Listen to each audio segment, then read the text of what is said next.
All right, Cyber, we should be good to go. Give me a quick sound check to begin. The Bill, I see Russell, Barb, Alan, Albert, all of us just joining us here inside our live trading room. Should be good, right? All right, perfect. Now, all of us on social media, Facebook Live, LinkedIn, Twitter, etc. Hey, welcome on back for another fantastic edition of our weekly workshop here, Traders Talk. So, a little bit of a different edition here. I'm actually up in New York. I flew yesterday. Why do I care so much to talk about myself? Well, I'm on a different setup here. So if I mess up on the IT side of things here, I apologize in advance, but it looks like we're good, right? Inside the live trading room, you got the screen. If you're on the socials, you got me there too. Down below, though, lower left. You can't change the dyslexia. I was about to say lower right. Lower left, though, at Cyber Trading U. Just make sure to hit the follow or subscribe button if you're new to our stream. But with that said, hey, I'm up in New York right here. I had a crazy morning to even begin with. That's a separate story for a separate day. But that leads me to tell you, I was not Josh the trader today. I was not my normal self. I wasn't even at my normal setup. So I'm going to be more passive when it comes to taking trades. And that I'm only going to focus on stocks that I feel the utmost confident in when it comes to entering. And when it comes to, holding off on certain trades otherwise, it's okay. I realize, at least on that side of things, the market's not going anywhere. If you're a new student joining us just inside our live trading room, then, hey, you'll realize over time, we see stocks that are up or down 100%, well, that are up, 100%, 200, 500% across a day. I mean, shit, we've seen stocks down 95% though, at least. But just to tell you though, otherwise, what we'll do is go over a few stocks from this morning. And I'm not going to tell you from the perspective as Josh the trader, because for most of these things, I did not take. I took 2 trades today. One was on Intel here. The other, I took a loss on a stock, PRFX. I'll go over those, of course. But for the other runners that we had today, I think it was like GXAI, a few more that were on our morning watch list there, PGen. I just was more on the sidelines today, right? So it gives me at least a good microscope to come in as an analyst, come in as an educator and tell you, all right, well, more likely than not, this is why the stock made the exact move that it made. And I say more likely than not because, hey, we do this workshop every week. We normally do this every Monday, of course. Today, for recording purpose, today is Tuesday, August 19th. But with that in mind, though, let's go over this Intel trade to begin. It did have at least a good pop, good move up this morning. It pulled back, though, right around reversal time. It was just at 10:15, right? This is where I'll just ask, though, on a stock like Intel, what common set of price levels should we be most confident in when it comes to using support resistance lines? What common set of price levels have the big icebergs at them on level 3 and level 4? Oh, and actually, you know what? I'm on a different setup here. I can now do this. I did my intro. Now I could do this. All right. Now I got my good setup here, right? Oh, no, I got to bring Bookmap over. But, all of our students just answering here in the interim, 50-cent levels, whole number levels. For Intel, little, not expensive. It's not cheap. So I would at least first focus on your dollar price points. Then if there's a 50-center in between, then you could definitely look to utilize that as well. But let me pull this up on my Bookmap here. I took it off. Pull it back up. Live right now, even as we're just talking here, you can see $25. That has about 220,000, or actually that's probably 2 million. No, 220,000 shares on the bid. That's at $25 down there. You got your big resistance all the way up top at 27, whole number level, 25, 27. Those are your dollar price levels. 26, there is a really large one here early this morning. It broke over it, and we'll go into that part of it in just a bit. But yeah, you could tell dollar levels mainly. Then from there, if there is a 50 center that is pretty strong on the heat map, 2650, there's something at 2450, but not as much. So, if it shows it to you, of course, use the 50-cent level as well, but mainly 25, 26, 27 up top. Now, what was the news on Intel, folks? Can you just tell me why did Intel even pop to begin with? Of course, we do follow the volume, or we do follow the news, I should say, for as much as we focus on the volume. Of course, if there's a catalyst behind the news, behind the move, I should say, that gives us good reason to jump in, maybe even think of it as a swing trade perhaps over time. Got a few of us answering here just on YouTube as well. I'm actually posting what Rich made earlier this morning on Intel. Intel trading higher after it was announced that SoftBank will invest $2 billion in the company. So that was the real headline that came out. Like that's the actual news. But otherwise, though, there was also something as well that came out with the White House, right? I thought there was something with Trump saying that it's possible for the government or the White House, whatever you want to say, to get a 10% stake in the company. Listen, we're not talking opinions here, but that could help propel the stock up, can it not? So it's both, right? And obviously the SoftBank news is pretty big because of the money involved, right? $2 billion, I think they said. All right. Well, let's just kind of focus now on where the orders are, because we did say at 25 resistance earlier, 26 after that. Got to zoom in here on the book map here a little bit. It did make a good bounce right before the opening bell. I guess you could say that, right? I was going to ask all of our students, Tim, Andrea, Sam, Debbie, all of us here in the chat, like, what's the trend of the stock leading into the open? And it wasn't really up at the time. It did have a really strong bounce prior to the opening bell hitting. So, hey, let it prove itself to you, right? If this wasn't looking so strong heading into the opening bell, let it prove itself to you. Now, even before it made that bounce, and this just reaffirms what our students, Debbie and Sam, wrote to us just before about those whole number levels, right? Well, what price sticks out? If you're looking at this column here on the far right here, CVP, what price sticks out? What price has the big volume spike off of it? What do we got?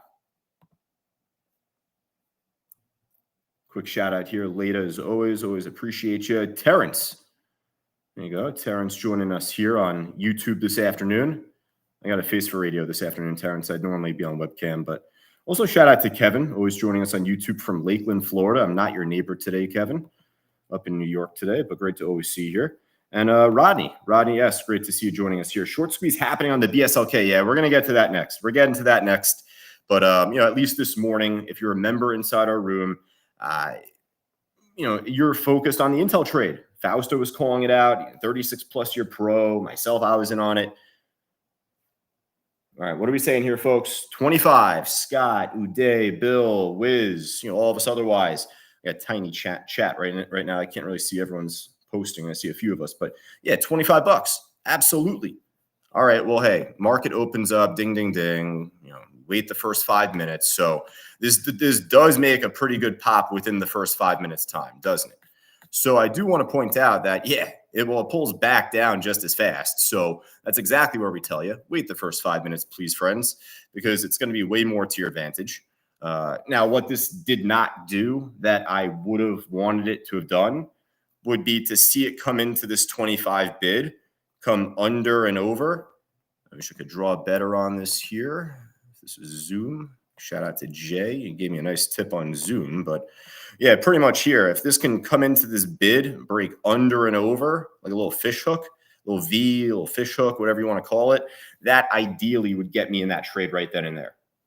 That's perfect strategy of what we go through every week here. Now, I want to point out to you, this didn't do what we wanted it to do. Not every stock will, right? So, for anyone out there that actually believes that they did, well, different story, but that's just where here, it held too nice. It just held perfect off this low and double bottom, essentially. Came back up, so be it. I missed it from there. Now, that's okay, because that's not the only level that you could focus on for this trade, right? Was 25 the only price that we were calling a big level? Maybe we could look at 26 up top here. Maybe we could. Now, otherwise, in between that, though, that's where you could say 25.50. There is at least something there. 244,000. It's not as big as what's at 26, but the more it could prove itself. If this could prove itself as a level, then we're on to something, right? Because hey, the more that it trades around here, look what sticks out on that CVP column, right? So easy to say in hindsight, well, it proved itself. That was the level, at least based on Bookmap, to enter from. I can care less about missing it from 25 if I'm able to make a really nice profit on it, right? It's like I kind of call it the baby theory, or you can call it the spilled milk theory, whatever you want to call it. If you don't get what you want at first, you kind of get really upset in the immediate moment. You're like, that didn't work out how I wanted it. Well, so you're crying over spilled milk because at the end of the day, this ended up holding over support really well here. And let me ask our students one more time: Lynn and Randy, Wiz, Bill, Uday, Scott, Margaret. What time is reversal time? What time is reversal time, folks? Roughly around 10:30. Even if you want to undercut that and say 10:15. Well, it's 9:40 in the morning here. It's 9:39 in the morning. The world's in the palm of our hand here at this point. I don't care less about 25. I got 25.50 right here, this level. As long as it holds, let's not have it make a lower low, but we're onto something, right? That's kind of like the spilled milk theory, I'll call it, like the baby theory. You can't really get too upset in the immediate moment because you'll get what you want eventually. And if it's not the spilled milk theory, maybe it's like the I don't know, maybe it's like the I didn't get my snack theory, right? Because you'll eventually get your snack, right? Maybe you just got to wait an extra 5 minutes. That's all. Maybe that's what we'll call it. But needless to be said, it moved up. But I'll tell you what. Oops. I'll tell you what. I didn't jump in from that price specifically myself. As I just went through this with you, well, yeah, if you're focused on Bookmap, 25.50 would have been an excellent level to take this trade from. Now, I told you, I'm at a different setup right now. I'm in my sister's, lovely house. Great accommodations, by the way. But just I'm on a laptop and a side screen here. So I'm passive to begin with. I know I'm going to miss moves to begin with because that's just the mentality I'm coming into today with. But otherwise, though, I don't have my normal screen. So if I did, maybe I could have taken it from there. Would have been a nice trade, of course. Now, what I actually did, I wish I still had my lines up, actually. So I don't know how or why. I guess by stroke of good luck, I still had a couple of lines plotted on my chart here for Intel. I don't know where or from when. Maybe it was from Friday last week. You know what I mean? Like one of those things where I didn't delete my lines. And at first, I'm not just taking a trade because there's just random line XYZ on my graph. But what I'm going to do is I'm going to go back and say, well, why was that there? Let me remember at least. And if it's a good reason and if the level's holding strong, I'd say it's proving itself then, right? I'd say that there's reason to try and jump in. If we're all saying reversal time's around 10:30 and Fausto's clamoring over it, going crazy about it, I definitely want to jump in on it at some point, right? Now, the price I had here, I think it was it's either 26.41 or 26.61. No, I think it was 41. It was these wicks, not just one here, but 2, 3 right there. See these wicks on the daily chart? They're not like giant wicks. 26.30. Yeah, it was 26.40. 26.40 was where I had that line at. It was $26.40. So this was already on my graph, and I was using this more than anything because I went back, and this looks as bright as day here. Like, wow, okay, that price was holding pretty well as resistance, right? Oh, no, pardon. That was the top on this trade. Sorry. There we go. Now we're cooking. Getting my story straight here for you folks. My apologies in advance. I told you, different setup, different screen. I also deleted my lines. So if I had them up here. All right. So this is the line I was using. I knew it was a 60, dyslexia. So it was 25.62. I was focused on these wicks. That's where my line originally was. We'll get to this one next, though, because that's what Fausto called out now that I remember this. This line Fausto called out around 26.40-ish. That's where this effectively topped off at. I had my line here right around 25.62, 25.61. At least a few of those wicks. Okay, those are still pretty strong too, mind you. Now, it was at the point where it was popping above this. It broke over this as resistance, and I already missed it at that point. I'm kind of like going back on my graph. I'm like, oh, okay, well, that looks strong. Real quick, this is where 1 + 1 will equal 2 on this story. When a stock breaks over resistance, at the bare minimum, you just learned this about 45 minutes ago, folks. When a stock breaks over resistance, at the bare minimum, if the buyers are going to win the battle, resistance should look to become what?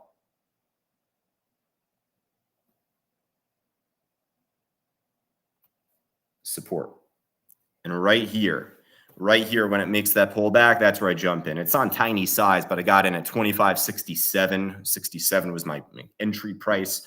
But hey, at this point, now, like Tim wrote in the chat board to us just before here, he's answering my other catchphrase. I often compare myself to like one of those like drawstring dolls. You pull the string from the back of the doll. You say the same 5 catchphrases over. Tim, that's my next one. You got to pull the string one more time, my friend there. So here we go. Once I jump in, Tim, and if the buyers are really going to win the battle, and if this is such a big level, well, we should be getting that big move shortly after, right?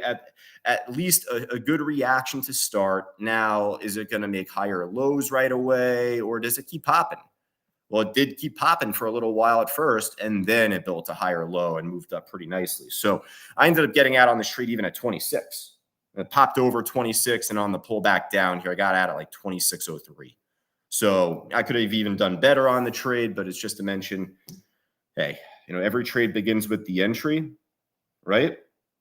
Every trade begins with the entry point, and every entry point should begin with a big level. Now, how do we dictate a big level? Because it's easy to kind of just give you the same catchphrases over and over and over again. But how do we dictate a big level? Well, we just learned in phase 1 of our stock course just earlier this morning that we could identify big levels from just the chart, consistency of highs and lows. So, go back. Now that I got my story straight here for you now, finally, I was focused on these 3 wicks, 25.60-ish. It was at 25.62. My line was at right there. Now, it wasn't so nice afterwards here, though. So this wasn't acting so good afterwards. But I'm just thinking, hey, it was holding pretty clean to begin. So I'll give it a shot. If it wants to try and break back over it and play nice, all right, I'll jump in. I'll set a stop that's pretty conservative, a tight stop. And hey, if it's not going to make that big move, or at the bare minimum, if it's not going to flip that into support, get the hell out. That's what happened this morning on a swing trade I was in on GDRX. I went over that also in class with all of us there, right? That resistance didn't hold as support. So you get out. So that was basically the game plan upon my entry. But it's not a matter of just focusing in on the cyber clock and saying, all right, 10:15, 10:30. I guess I could have held on until 10:15 personally, or 10:12 in the morning. I just wanted to get a little money in, but that's just where I'll tell you, though, every trade begins with the entry. Every entry begins with a big level, but a big level is dictated by, well, the regular graph, just seeing the tops and bottoms, consistency of them. But otherwise, hey, I could have had an even better entry from the 25.50, because that also is a pretty big volume level. And as long as it stayed over the 25.50 within the consolidation here, it was going to break higher. So, if you got in from 50 and then you saw maybe a little historical resistance at 25.62, what you tell yourself there is, all right, as long as it stays over 25.50, fair play. Because you're still working with really good time at the minimum. So if you jump in here and it reverses at 10 o'clock and not at like 10:12 or whatever, if it reversed here at this point, all right, well, you had a really good lead on the trade, a great entry. You ran it up for a little while, and not every stock will reverse at 10:30 or here even at 10:12 in the morning, whatnot. But that's just where you want to get as good of an entry as you can. And not every entry is dictated by like the lowest price. If that's what traders are focused on, I hate to break it to you, but certainly here at CTU, but pretty much any trader, and they'll bullshit you otherwise. Great traders don't always buy at the bottom and don't always sell at the top. And it's not to say that you're just buying recklessly in between. You're buying strategically in between. Give me a brief moment here. Getting a little interruption here on my connection. Just for all of our students inside our live trading room, let me know if you got me here on the mic again. Tim, Uday, Bill. Little glitch in the Wi-Fi right there. Let me know if you got me on the mic. Good? All right. And if you're on social, real quick, if you're on the YouTube right now, just give me a chat back right now on YouTube. Let me know if you got me on the microphone, folks.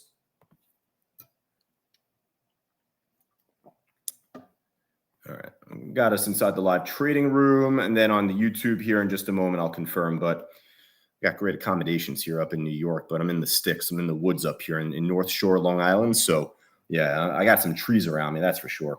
All right. So real briefly, at least, though, with the Intel trade.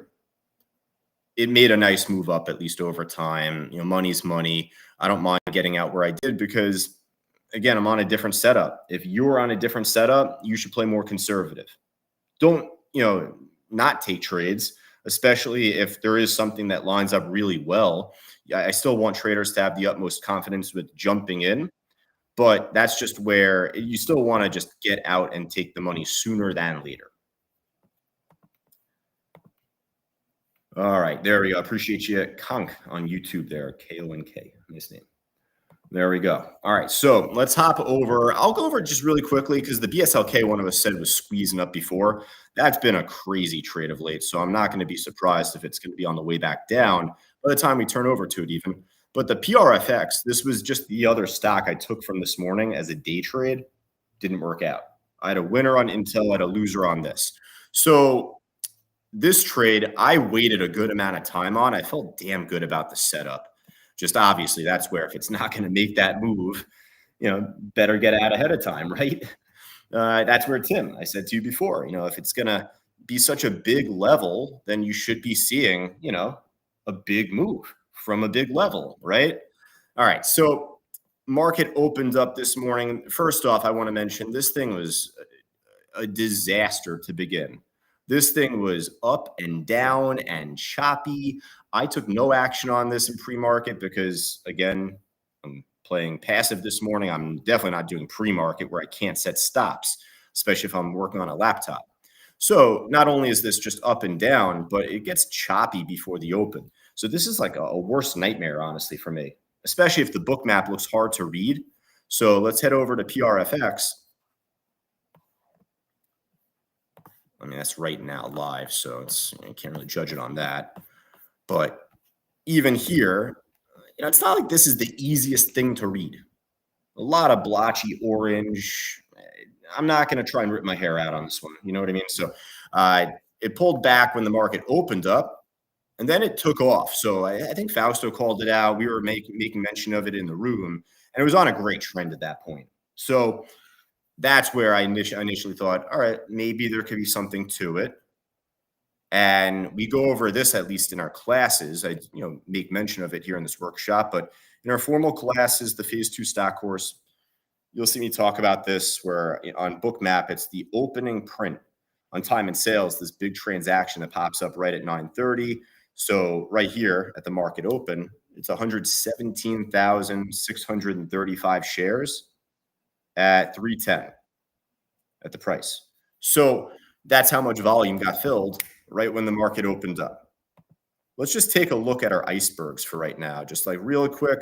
Like at least this one's easy to see. This orange here at 4, that's nice. All right. So that's 45,468 shares. All right. I know I said this book map, this heat map here, it's kind of hard to read. Let's just keep it simple. All of us here in the chat board, simple question here, folks. What is a larger size? The 45,000 here to sell at $4, or, the 117,635 shares at 310. What is the larger number? You want to keep it simple, folks. So I ask it like in a way that's like, kind of common sense. It's like, well, obviously the 117,000. Well, if that's easy for us to answer right here, well, that's what I was focused on for my entry. I was using the opening print to try and jump in on this trade. Now, it took a while though, and I felt great with the entry. That's the issue. Like this, I waited a while on it with great reason. Because, hey, look what happened even here. It smashed above this price. We'll say as a working resistance here at this point. This is like 9:38 in the morning. I was jumping into Intel around this point too, right? So I wasn't focused at this point right away. But it broke over it, right? And it moved up pretty nicely. What are we looking for that resistance to become?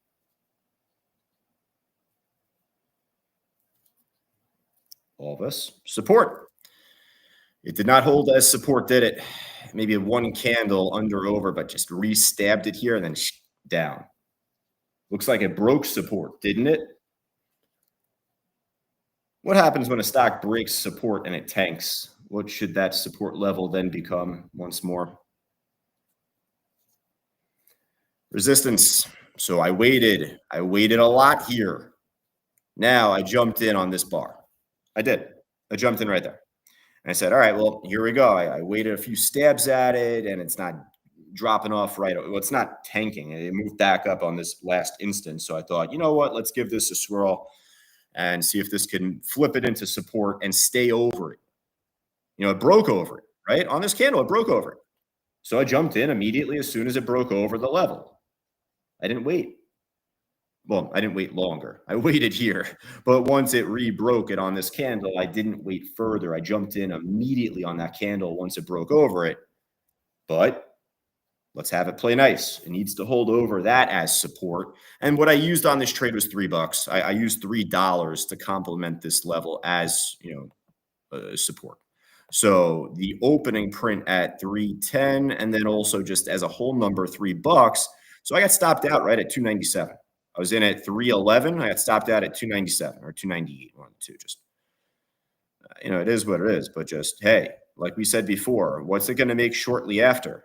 If that's such a big level, then at the bare minimum, I don't want to hold on too long, especially if it's not working out in my direction. So maybe if it tries to pop back over it and if it stays over it, I could have re-entered.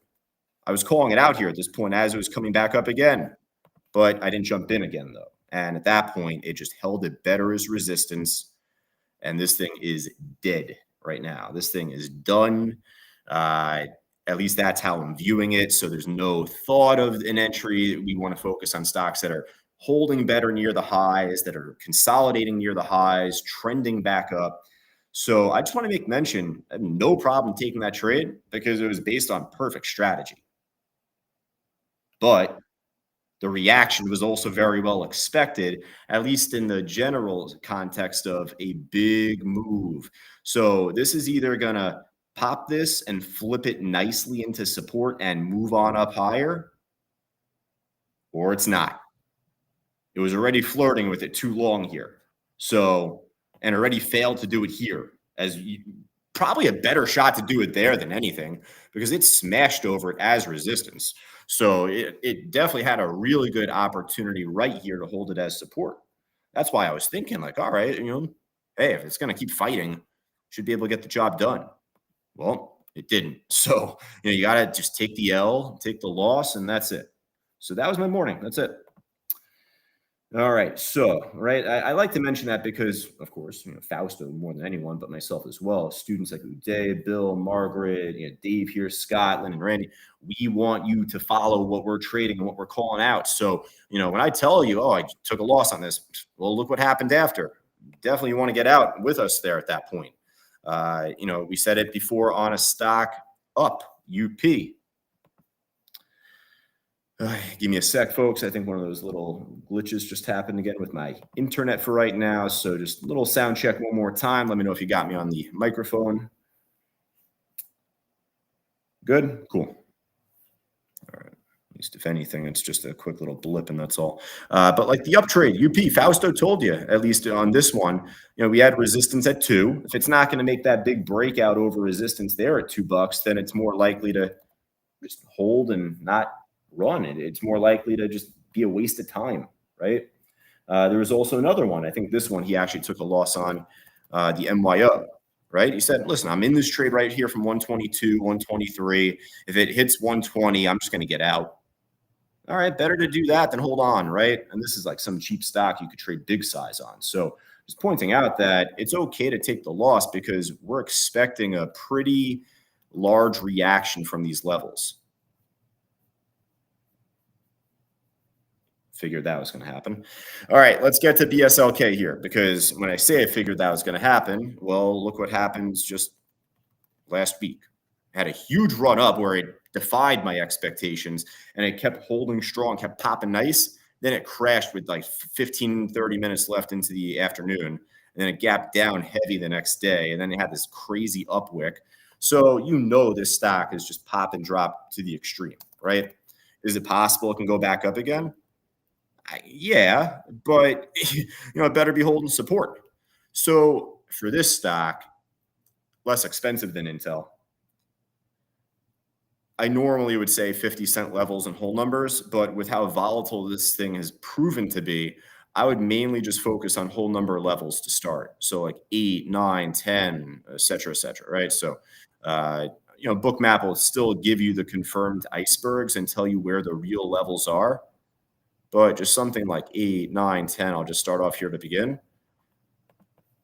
And even as such, since you know that we traded this from last week, that's exactly where you can go back on the chart from whatever the day this was, Friday morning that this popped and ran.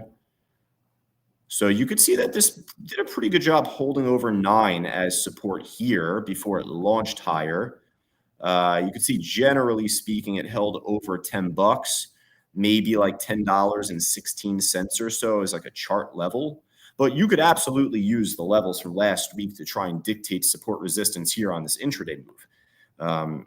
Just to expedite time between you and me in this review, let's just jump right to Bookmap and see where the iceberg levels really were.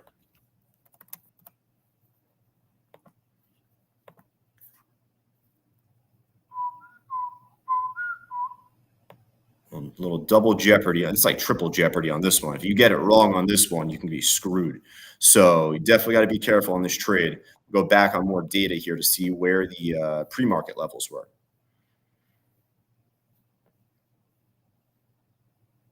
There we go. Oh, God, this thing is just puking. This thing's collapsing right now.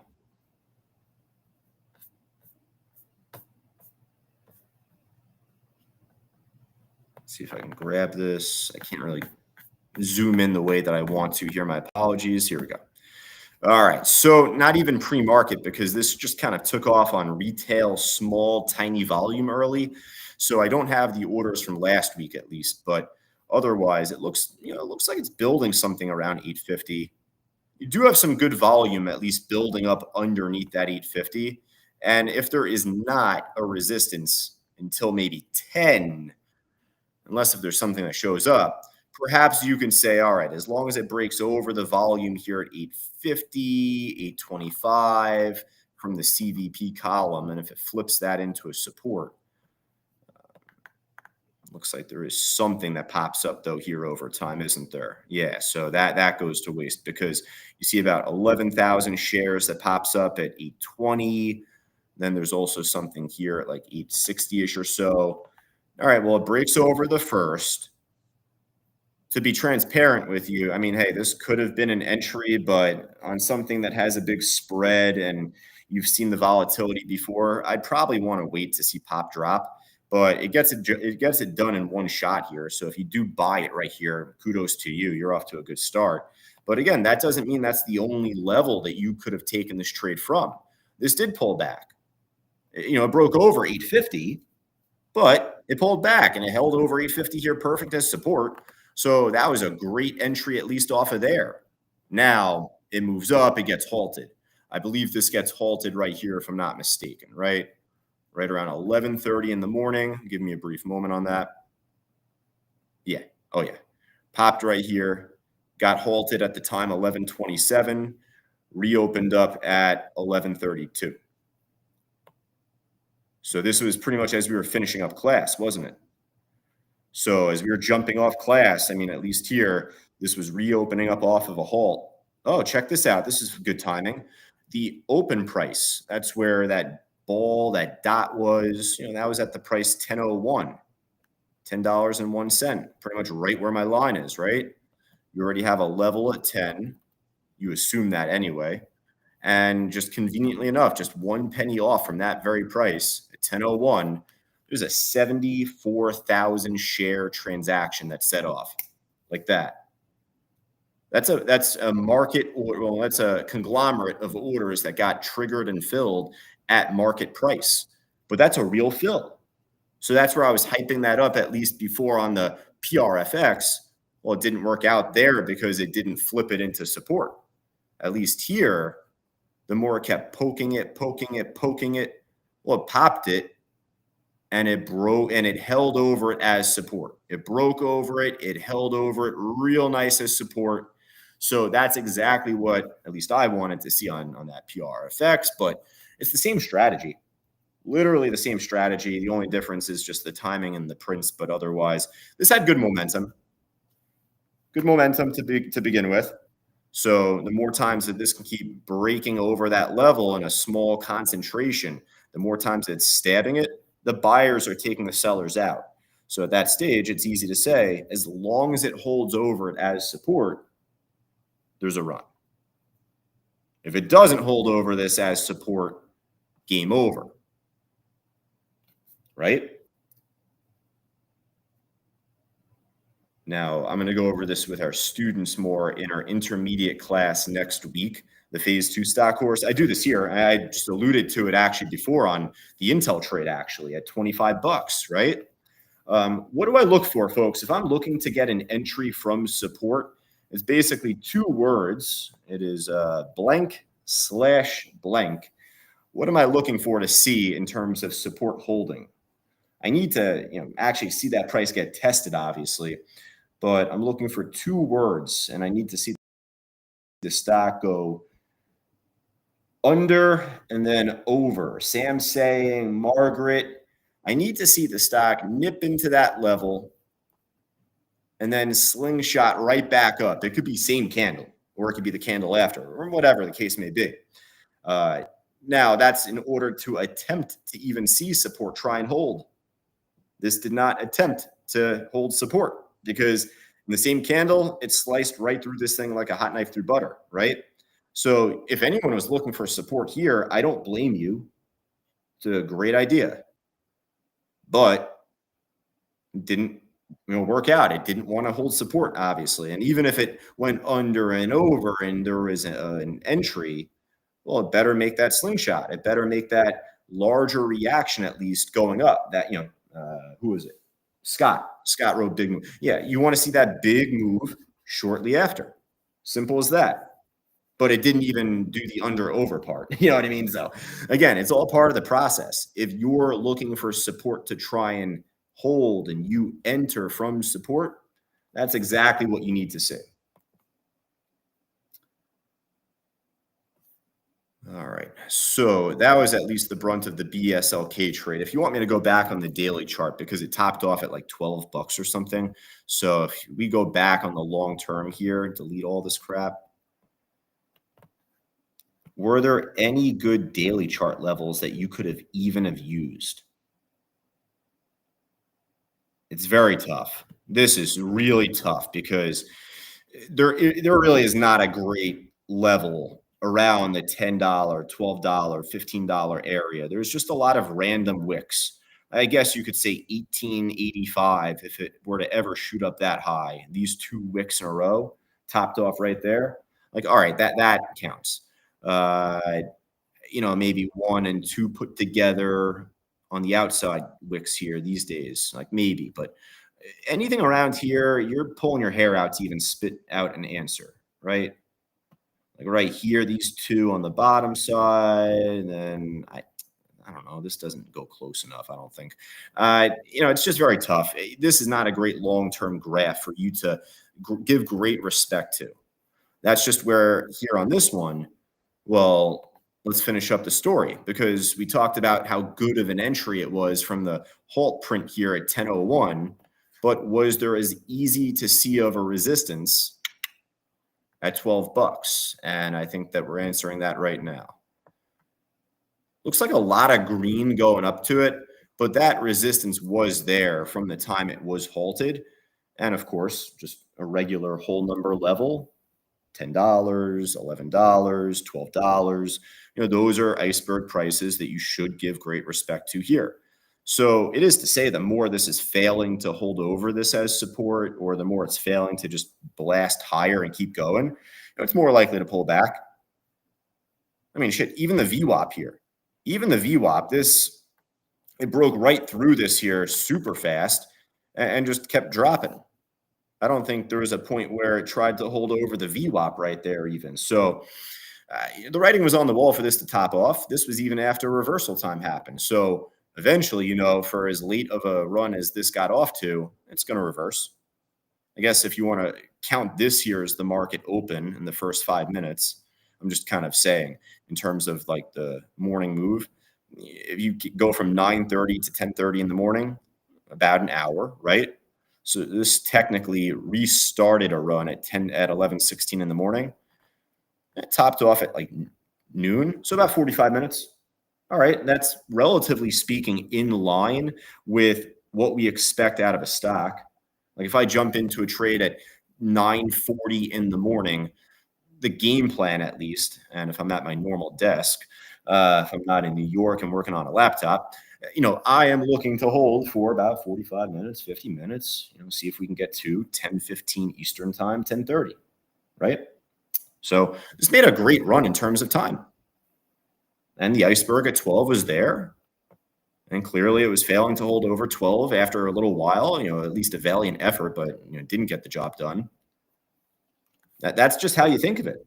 Now, the difference between BSLK and freaking Intel of all things is the float, but they made the same reaction. Intel pop and drop, BSLK pop drop. But the difference is that with BSLK, it's a lower float, probably a higher short interest in it too. But just to say, there's more explosivity on this stock in both directions. Again, the writing is on the wall. You see it on the daily chart here, right? PRFX. You wonder why this thing went from positive to negative here today. Well, I guess not technically, but giant red body here. It's at the lows now. Look at the chart. The writing's on the wall. Now, how often does Intel have those days? You know what I mean? Like it'll have like skinny little upwicks and rejections, but as far as like consistent pump and dump, I'll just say a joke here. I guess Intel has been, I guess, not pump and dump. It's been consistent dump for a little while. That's my joke because this thing's been down for a little while here, right? But it's just to say, though, that this is obviously a blue chip company. Again, no pun intended, blue chip. But just to say, though, that Intel is one that trades a lot of volume, has a great spread. It's not going to make that larger drop off, at least. All right. Let's see. From Scott, that's his question in the email. So let me get to emails here because let's see. We got some emails. We got some chats. I want to go through Albert's question first, Scott, if you don't mind. He sent this in yesterday morning. Hey, I tell you folks all the time, if you have questions, definitely let me know. Email me, send me your journal. And, Albert had a question. I just wrote to him on the side. I'm like, shoot me a quick email just by tomorrow. He sent it within like 45 seconds. I'm like, that was quick. Yeah, even got it. So first question goes to Albert here. And actually, speaking of trade that I took from yesterday, GDRX, right? This was an awesome trade from yesterday. This was incredible. And it was from the price 465 at first, 465, 466. It was picture perfect. I'm just going to give my story here at first, and we'll go into Albert's question. So I took this as a day trade throughout the morning, and then I ended up jumping in on it as a swing trade later on heading into the afternoon. 482 was my price. Oh, I guess late morning. Okay. Late morning, I got back in on this on a second trade, which I made a swing trade. But if this level wasn't holding as support, game over. And as soon as the market opened this morning, this just dropped. I just got out on the second half of that trade. So I closed out and that was it. But that was at least my story from the swing side of things. Let's go into the day trade from GDRX from yesterday. Right here. Here we go. All right. So Albert got into GDRX at 468 after the guy with the big order hit the bid and it rode up and Albert rode it up to $4.80, but it kept going up to a high of 504. And then he got into another trade, another stock, SNGX, kind of crashed back down. It ended up going to $6 though after. So he's just it basically feels like he's like, on the wrong side of things on the exit, we'll say. Maybe he's getting out too soon, makes money. Maybe he gets out too soon. Or maybe he, just doesn't jump in on the better move as a stock goes to $6. So let's cover the GDRX trade first. And this is from yesterday. So why was this a good trade? Why was this such a good move here to begin? Well, it popped off of news, so that's nice. But we don't trade the news; we trade the volume. So, hey, if this had a headline and no one bought it, it wasn't going to make the pop that it made. The fact that it makes the pop that it made here in pre-market, we appreciate that. I don't care about missing that first pop because at least now there's some proof behind the pudding. There is some evidence here to see. All right, maybe there could be some buying pressure. We'll get into this actually right here. So we had a resistance in pre-market at 475, then $5. It was breaking over the 475 in pre-market. So what you're asking yourself for the market open is the more it can keep stabbing over 475, we should get that move. We should get that better run. That's generally speaking, looking at this iceberg that was at 475 in pre-market. Now, though, there is a price that becomes the larger and the better level. And it was here, $4.65. You had the opening print, much like I went over just before on the BSLK, on the PRFX, Intel. But that's just where here, 165,000 shares got filled right at market open, 465. But even all the more sweeter, if that wasn't a large enough level to begin with, there was a new order that popped up on the bid. Another 50,000 will just add to it, right? An extra 50K. Now, what happens though here is that when this type of order on the bid pops up, Albert, there's two trains of thought. You could jump in right there, but you'd have to set a tight stop because if it breaks through that bid, there is a chance that it will just completely fall apart. It's holding over the VWAP nicely. You have your opening print here, plus this iceberg. There's a lot of confluence. Now, that's where this goes against you at first, actually. This actually slashes through this bid. It happened as we were calling it out. So I personally did not jump in right here when it ended up breaking below this order. I did jump in, though, when it came back up and around. When it broke over the level again, when it broke back over the level on the way up, that was my entry. So it seems like you took a similar entry because you got in like at 468 and you got out at 480. So you made money at least on the first attempt.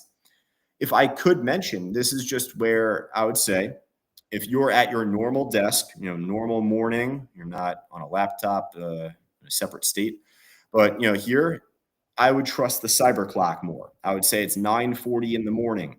We have time to try and see this go up to 5. If not, maybe flip 5 into support afterwards. So the name of the game is as long as it holds over 465 / the VWAP, there's a trade. So that's what I did. I ended up holding into this trade at least as it was making the push up to 5 on my first attempt. But that's where, hey, this did reverse a little sooner than 10:30 in the morning, right? So if you were to hold all the way through to 10:30 in the morning, looks like this was kind of flattening out a little bit. But what I did was I ended up getting out just as it was like around this iceberg at first. I forgot my exit here. It was around 496, 498. It was after it was shaking back down at first. So I try to see if it can blast higher. Now that's where, though, I went to the daily chart. And I remember this because when I saw this, I was like, oh shit, let's get out on this stock around here at 510. So around $5, 510, that's just where I ended up getting out underneath. But when I saw how strong this level was, I said to myself, I'm like, oh, well, this might end up reversing sooner. So I got out at least at that point around 496, 498. But, that's when later into the morning, as this was still shaking around here, I'm thinking, all right, well, maybe if this ends up holding over the VWAP, if it ends up right here, it was holding over the VWAP right here, plus an iceberg, there's a chance for this to try and come back up. So I took my next attempt on this trade. It was at $4.82 I got filled at.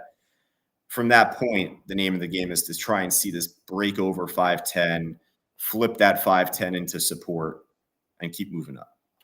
So there are a couple moves on the stock today, but you don't need to hold all the way into it to make money.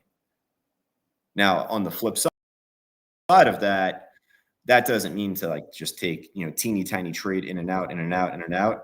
And I just mean that I want you to know that's not my intent on the flip side of it. So that's just where I'll play in accordance to the stock's levels and also in accordance to the cyber clock. That's why I got out partly around 5 or around 496 here as it was kind of shaking around. That was perfect. I would have been getting out right underneath here because I would have been, recognizing that daily chart resistance even more ahead of time. Just once I saw it, it was already shaking down a bit. I was like, let me get out. So that's basically the reasoning behind my exit. But this ended up just kind of topping off on a couple of instances, pulled back after. It means that you have the chance to try and jump back in if the stock affords you the chance to. That means even here, when it re-breaks over 510, that actually provides great reason to take that trade, jump in right here.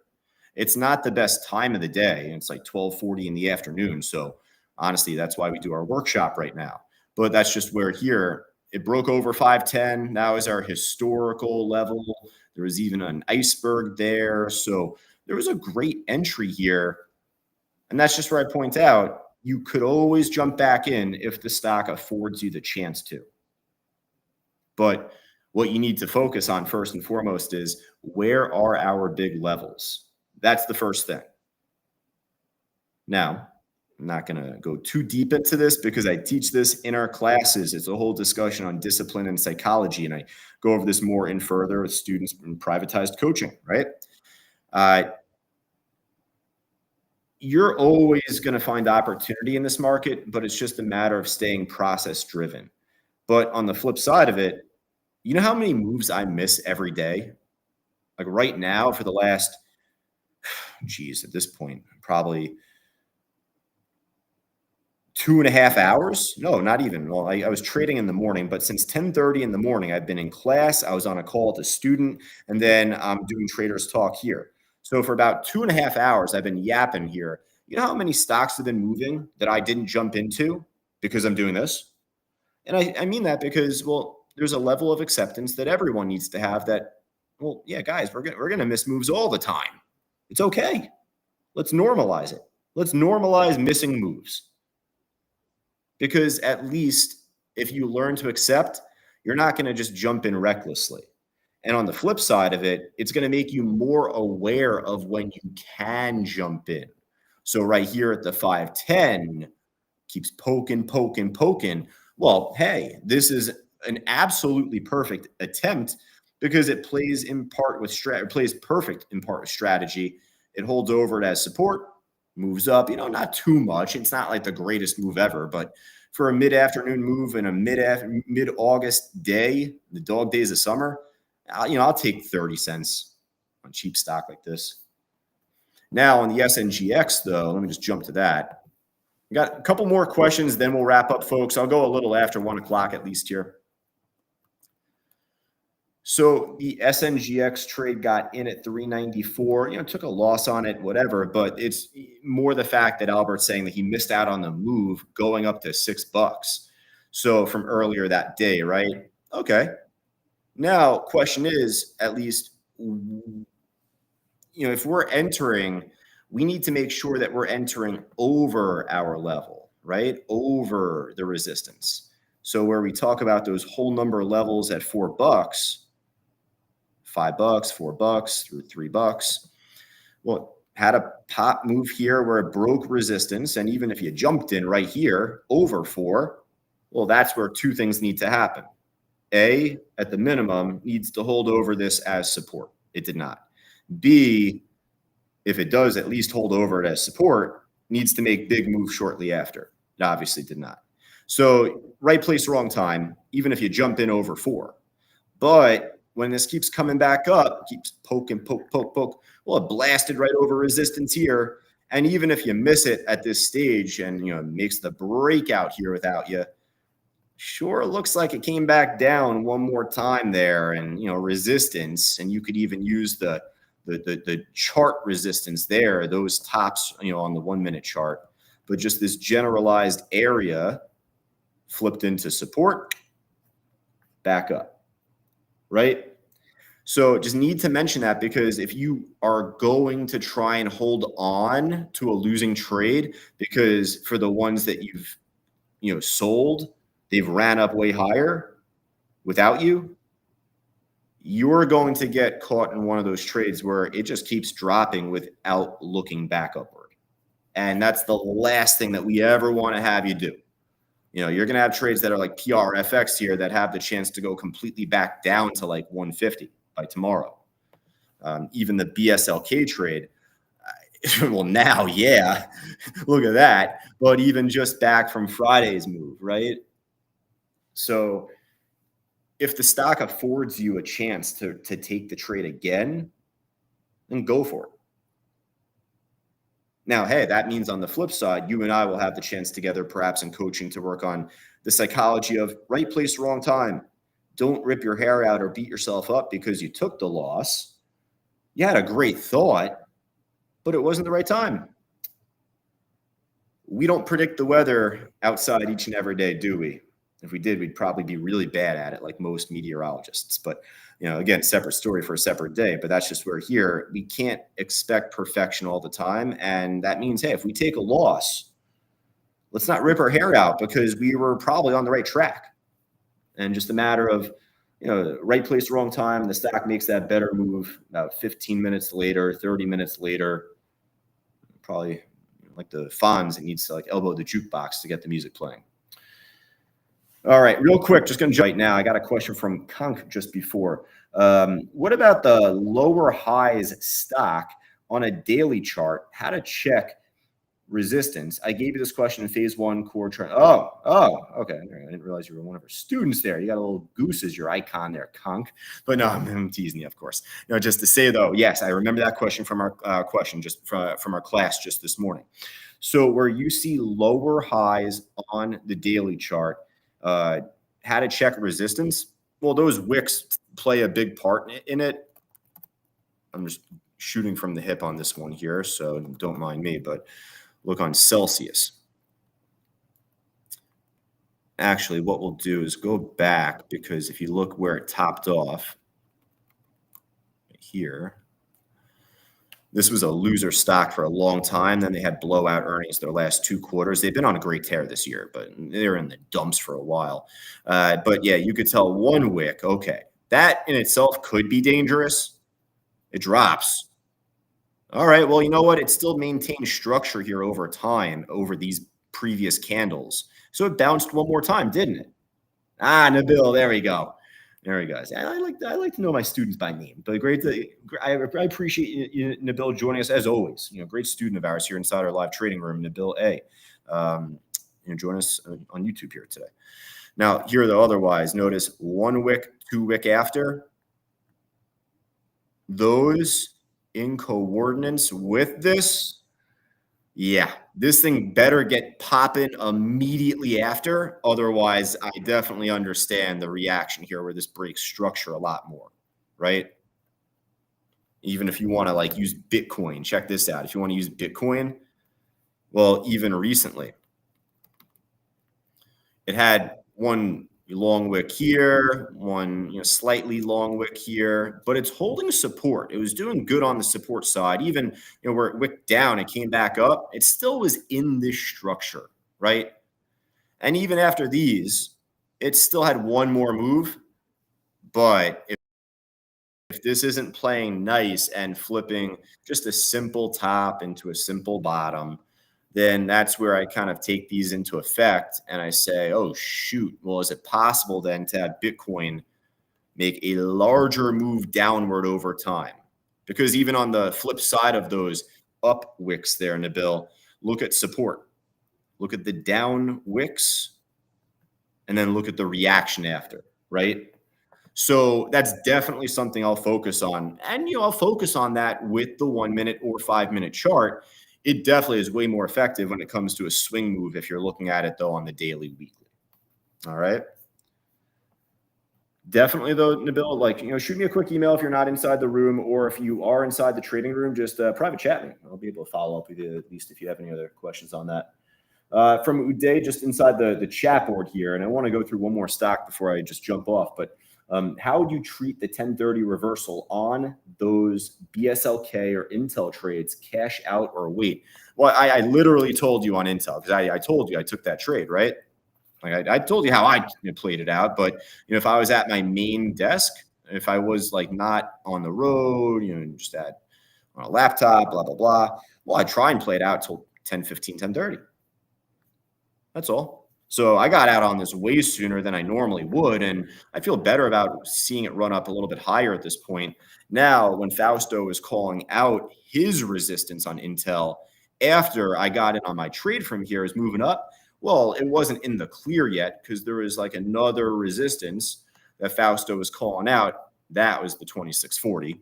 And then from there, that made a sweet resistance where it would have been a great exit. And that lines up a lot better with reversal time. But the BSLK, that didn't happen at reversal time, though. This was some low volume run up to begin. No one was really focused on it here.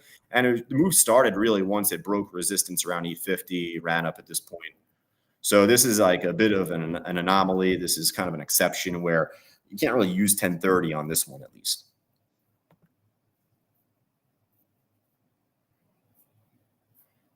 All right, last one here briefly, folks. Just had a student I was working with in coaching, and they were talking to me about a trade on LIDR. They're kind of stuck into it for a small amount of time here, and just wanted to go over it briefly for them. And obviously, keep that anonymous. Anything that you want me to keep, private, I keep private. But I wanted to make some time to go over this because I came off the coaching call right into traders talk, and pretty much here, going to go over it with them in the next session. But at least here, it gives them a quicker answer. So easy to say. You always got to set your stop once you jump in every trade. Please. It's like putting a seatbelt on in your car, right? And I go with that example all the time. And the reason I go with that example is because, well, it's personal. It kind of hits you in the feels. It kind of makes you feel like, oh, you put it that way, right? Like, geez, right? So think of it like this. If you're going out to dinner later with your family, you have your, you got, your son and daughter, you got your grandkids with you. Are you going to wait until you're on the expressway before you're having them put their seatbelts on? Or are you going to have them put their seatbelts on as they're in the driveway, before you start the car even? So one thing that you could do is simply put, this is just a nice tip to do because we're human beings, folks. We're not robots. So I've done this in the past also for my own trading years and years back. Put a Post-it note on your monitor on the top or bottom of it and kind of make it obnoxious a little bit. Make it be like, always set your stop or like put your seatbelt on, like something like that. And we're human beings. Things like that, at least, are simple enough for us to use. And the more that we at least follow protocol, we'll learn to at least set our stops without that note. But that's what helped me at least a little while back. And I tell that to traders here and there, but definitely for this student, I mentioned that to them. Now they're in this trade, I think from like 450, if I'm not mistaken, $4.50 a share. So, down a little bit. Where is what's the game plan from here? What's the plan of action, right? Well, again, I just want to point out myself and Faust a certain time or price. I feel like most of us, if not all of us, know that, right? It's not that I think that you don't know that, but it's just to say, though, if that's the case, then we need to know where our support and resistance levels are. Give me a moment. Looks like a little audio here coming up in and out. Give me a moment here. Good now. All right. We're going to wrap up in like 1 minute, guys. All right. So I'm just going to play through it. But otherwise, just to say on the LIDR trade, you got to know where your support and resistance is, right? That's the key. So even if we go back on this trade, we'll take a look to see where we have any sort of support resistance, right? Because it's a little tough. It's not so easy. We had a bunch of these random wicks where it spiked up and came back down real ugly. So it's really tough to use any of this data. And when you go back, all of these prices way up top here are pretty irrelevant to where it's trading now. So that's where I'll have to even go back towards the end of July. Let me even do this. I'll go to a 15-minute chart. I'm going to show you something I don't normally do because I don't normally need to do this. You know what I mean? So that's where here, we'll take a look, go back on like a 15-minute graph. I got to remove the volume. Why not? Make it easy on us.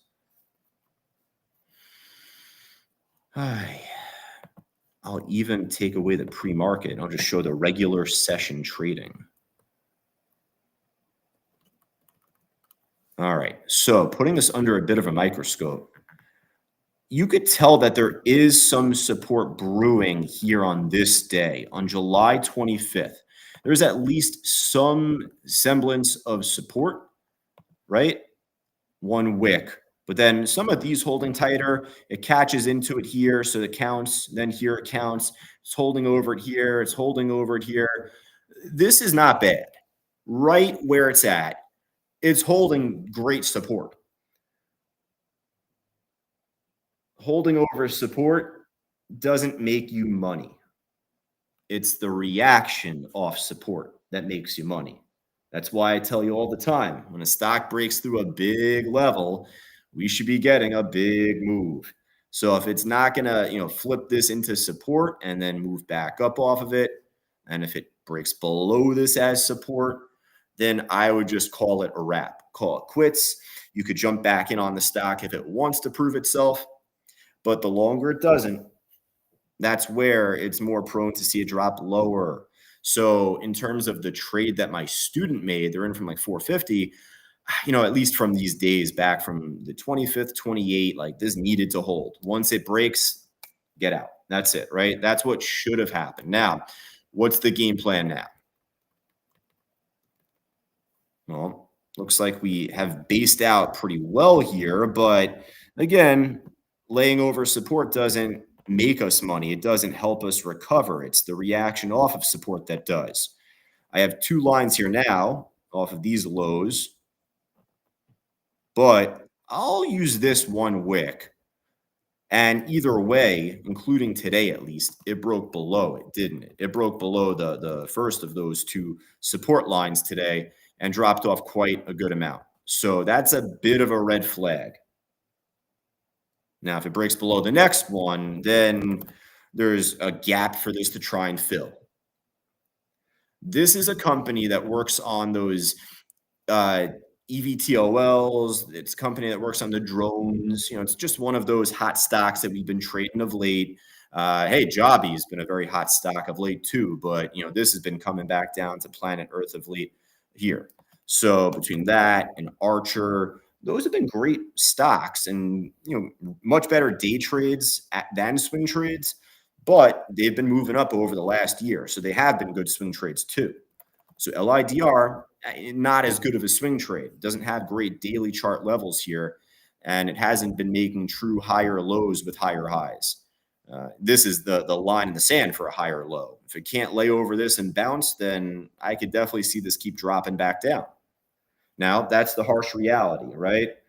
I know we don't like being told that, right? If it breaks this thing is very much prone to drop off a lot more.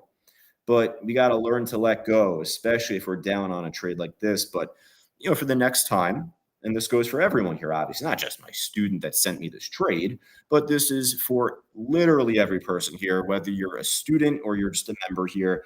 And even if you're a student, whether you're doing coaching with me right now or you're not, either way, it's to tell you that we got to set our stops. We got to put our seatbelts on, not as we're 65, 70 miles per hour down the LIE, but, as we're in the driveway. I'll tell you that much. All right. Nabil, appreciate you there, my friend, on YouTube right now, just making a great comment as we wrap up. He's been in our trading room now for what, Nabil, like a few months, maybe 3 months, 2 months, 4 months. I lose track of my months at this point. He says he's learned a lot from CTU. It's really good school. Thanks a lot to Josh, Rich, Fausto, and all the team. I appreciate you there, Nabil. And again, you've been in our room very consistent since you've joined us. So, the more that you're there, the more that you're with us, Lynn and Randy, Kathleen, Uday, Michael, Albert, Russell, Barb, Alan, all of us here, the more that you're here, you're going to soak this information in. This is not some get rich quick scheme. I know some stocks make these extraordinary moves and you could make a lot of money. You could also lose a lot of money just like that. So, we're here to teach you at least how to follow these orders in order to make money on a consistent basis. So the more that you're here, you're going to pick up on it. Simple as that. All right, folks, we're going to wrap up right now. I should be getting paid overtime for this, shouldn't I? No, I'm teasing. I'm teasing. Hey, folks, we're going to wrap up, though. So if you have any other questions, definitely let me know here. I'll be in the chat board all throughout the day today. And if you're on social media, Facebook Live, LinkedIn, Twitter, YouTube, etc., hope that you'd enjoyed. We do this workshop normally every Monday. So, today, this week, just a bit of a different schedule. But next Monday, we'll continue with this very workshop. Same style, just going over questions, going over trades, trade review, and live market analysis as well when we have the chance. But, if you wanted to join us inside our live trading room, just go right down to the link scrolling down below in blue on the bottom, ctu.co/trial. If you are tech savvy, if you're good with your phone, good with your camera, scan that QR code actually on the corner right, get you access to a live workshop that we're doing this week. And that's with Fausto, 35 plus year pro, Fausto Pugliese. But otherwise, hey, we'll be back in just a little over an hour's time. No rest for the wicked here. So I'll be back on at least simulcast YouTube as well as inside our live trading room, 2:30 Eastern today, just for the afternoon meeting. I'll talk to you all then. Take care.